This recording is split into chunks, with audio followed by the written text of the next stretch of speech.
Hello, I'm Andy Teach, host of Andy's Awesome Adventures, and in this video, we're going to see what I would describe as eerie, creepy, surreal, bizarre, and unforgettable. We're going to see the underground catacombs of Rome, which includes the Capuchin Bone Chapel, the San Callisto Catacombs, and the multi-layered Basilica of San Clemente. The first stop is the Capuchin Bone Chapel or Crypt. I've been to over 50 countries and have never seen anything like it.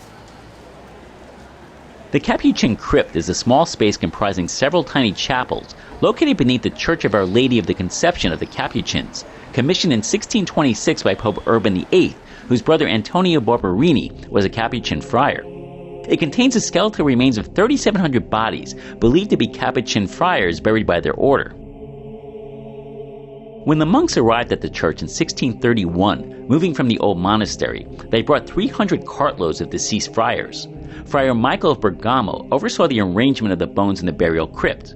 The soil in the crypt was brought from Jerusalem by order of Pope Urban VIII.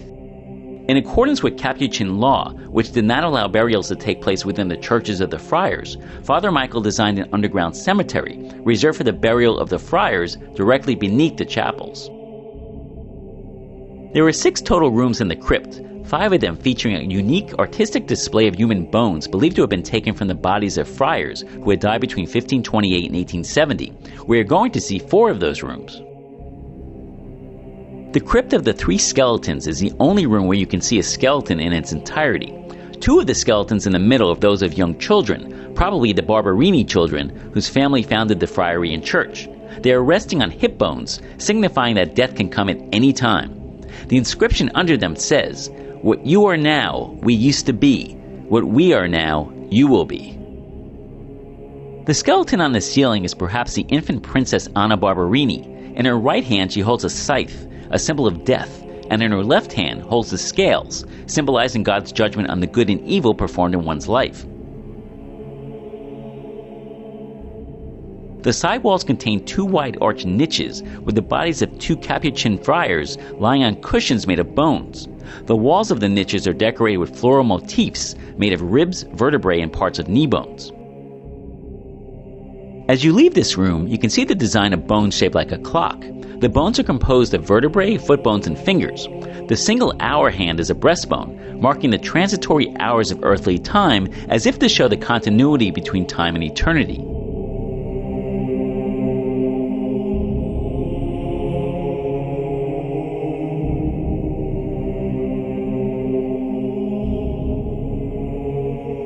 The Crypt of the Leg Bones and Thigh Bones features 2 severed mummified arms which cross one another to make the form of the Capuchin coat of arms, symbol of the Franciscan order. On the ground are 18 crosses designating 18 tombs. On each side are 4 niches with skeletons of Capuchin monks.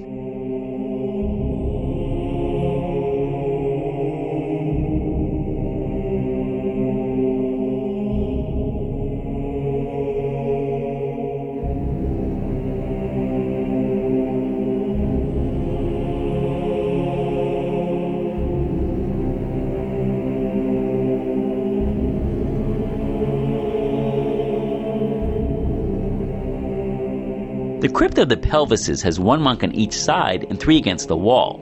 The 2 at the sides are leaning forward under an upturned arch, while the middle one rests beneath a large canopy, which is made up of pelvises and is fringed with vertebrae.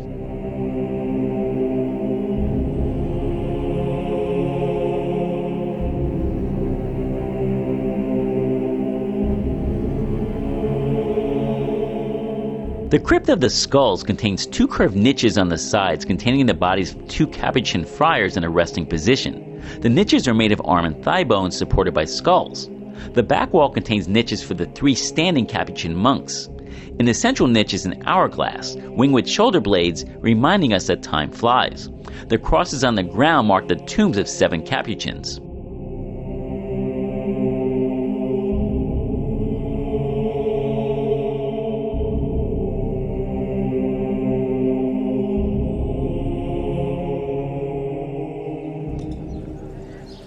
Before the Emperor Constantine, Christians were persecuted for their religion and literally had to go underground.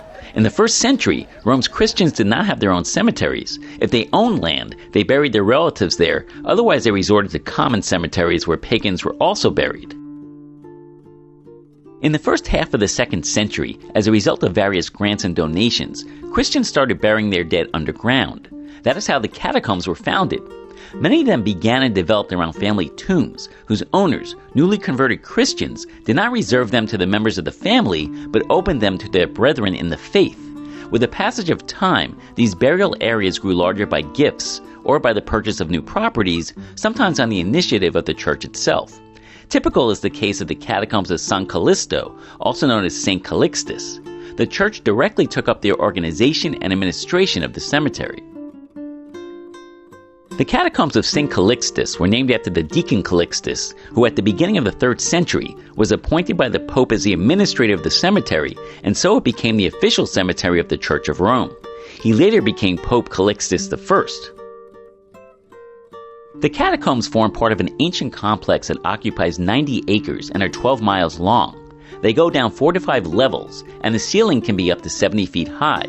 The occupancy was estimated to be about 500,000 bodies. When the barbarians invaded Italy and came to Rome, they destroyed a lot of monuments and sacked many places, including the catacombs. The popes were powerless to stop them, so they ordered the removal of relics to the city's churches at the beginning of the 9th century. After the transfer of the relics was complete, the catacombs of Rome were no longer visited, and many fell into disrepair and were forgotten. The catacombs of San Callisto were rediscovered by the Italian archaeologist Giovanni Battista in 1854. When he discovered the tunnels, he called them the Little Vatican, the central monument of all Christian cemeteries.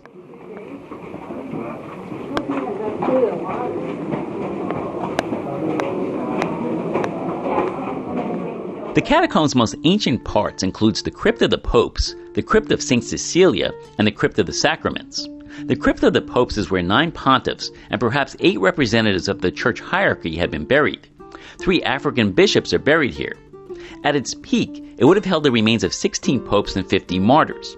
The Crypt of the Popes quickly filled up in the 4th century, causing other popes to be buried in related catacombs. Along its walls are the original Greek inscriptions for several pontiffs.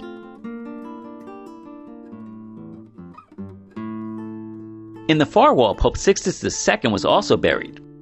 In front of his tomb, Pope Damasus had carved an inscription. Damasus wanted to be buried here, but didn't want to disturb the ashes, so we don't know where he was actually buried. In the adjoining crypt is the grave of St. Cecilia, the patron saint of music, whose relics were removed by the Pope in 821. This is a replica statue of her.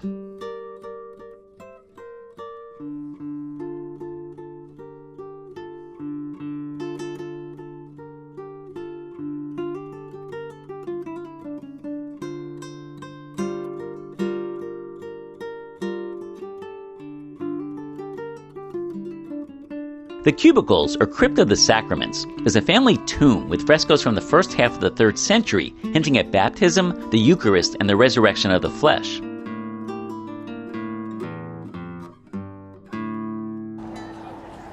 The Basilica of San Clemente, or St. Clement, is a Roman Catholic minor basilica dedicated to Pope Clement I. The structure is actually a 3-tiered complex of buildings. What we see here is the basilica built just before the year 1100 during the height of the Middle Ages. Beneath this basilica is a 4th century basilica that had been converted out of the home of a Roman nobleman. Beneath that basilica is the foundation of a Republican-era villa and warehouse that had been destroyed in the Great Fire of 64 AD. Unfortunately, we only had time to see the top level. The current basilica was rebuilt in one campaign by Cardinal Anastasius in the 12th century. Renovations were done in the 18th century. Today it's one of the most richly adorned churches in Rome. The apse mosaic was created around the year 1200 and represents the cross as the tree of life. It's based on the resurrection of Christ after the crucifixion. Irish Dominicans have been the caretakers of San Clemente since 1667, when England outlawed the Irish Catholic Church and expelled the entire clergy. Pope Urban VIII gave them refuge at San Clemente, where they have remained, running a residence for priests studying and teaching in Rome. The Dominicans themselves conducted excavations in the 1950s in collaboration with Italian archaeology students. On one wall in the atrium is a plaque affixed by Pope Clement XI in 1715, praising the Basilica of San Clemente. Quote, "This ancient church has withstood the ravages of the centuries," end quote. Clement undertook restorations to the structure, which he found dilapidated. The carved and gilded coffered ceilings fitted with paintings date from this time, as do the stucco decor and frescoes.